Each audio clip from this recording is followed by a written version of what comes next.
Magandang araw po. Ako nga po pala si Micaela Isabel si Tagalog mula sa Grade 9 Avocado. Ngayon, pag-uusapan natin ang Sustainable Development Goals or SDG. Number 4, Quality Education o dekalidad na edukasyon. Tatalakayin ko ang kasalukuyang sitwasyon ng dekalidad na edukasyon sa Pilipinas, ang epekto nito sa mamamayan, at kung paano ito makakatulong upang wakasan ang dekalidad na edukasyon. Number 1. Mababang antas ng kasanayan sa pagkatuto kahit marami ang nakakapag-aral. 9 sa 10 batang 10 taong gulang ay hindi pa marunong bumasa at umintindi ng maayos. Mahina rin ang kakayahan sa pagbilang at lohika. Kakulangan sa maayos na pasilidad at kagamitan.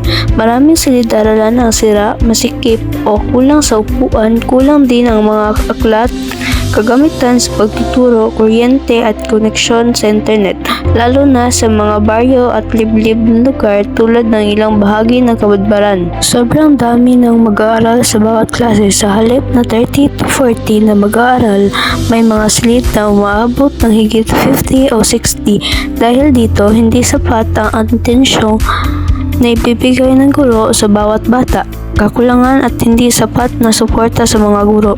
May kakulangan pa sa bilang ng mga guro sa ilang lugar.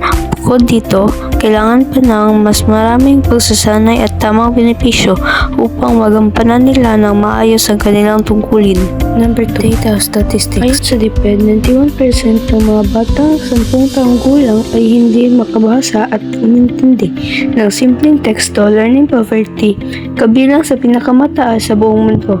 30.52% lang ng baitang 3 ang may sapat na kasanayan sa pagbasa at pagbilang. 19.56% sa baitang 6, 1.36% sa baitang 10, at 0.4 lamang sa baitang 12 ang bihasa sa pangunahing asignatura. Sa PISA 2022, mahigit 75% ng 15 taong gulang ay mababa sa antas ng kasanayan sa pagbasa, matematika at agham. Number 3, paano ito nakakapekto sa mamamayan?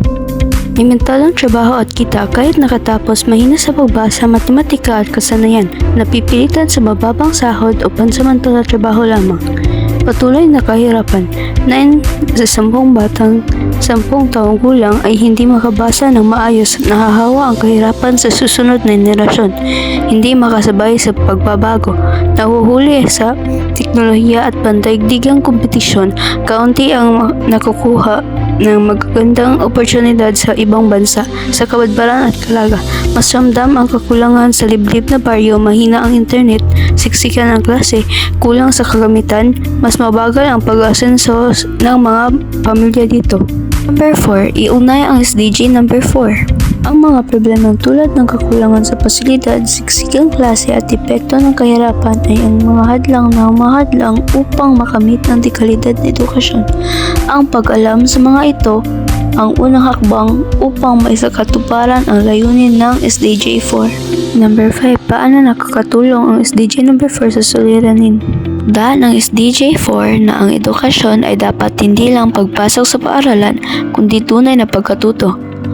Dahil dito, isinasagawa ang mga programa tulad ng programang aral at proyektong Plus D upang mapabuti ang kakayahan sa pagbasa, pagbilang at pag-unawa na siyang solusyon sa datos na 91% ng mga bata ay nahihirapang bumasa.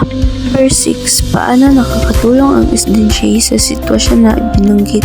Sa mababang antas ng pagkatuto, tulong ng SDG 4, itinatakda nito na ang edukasyon ay dapat makabuluhan at dekalidad, hindi lamang pagpasok sa paaralan.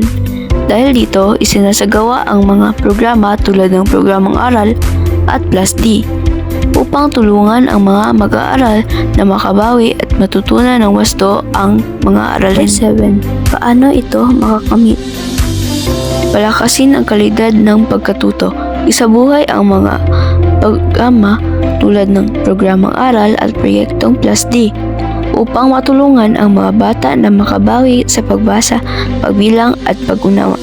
Ipatupad ng maayos ang binagong kurikulum at mga programang pantulong tulad ng pagpapakain sa pag-aralan dahil ang malusog na katawan ay susi sa matalas na pag-iisip.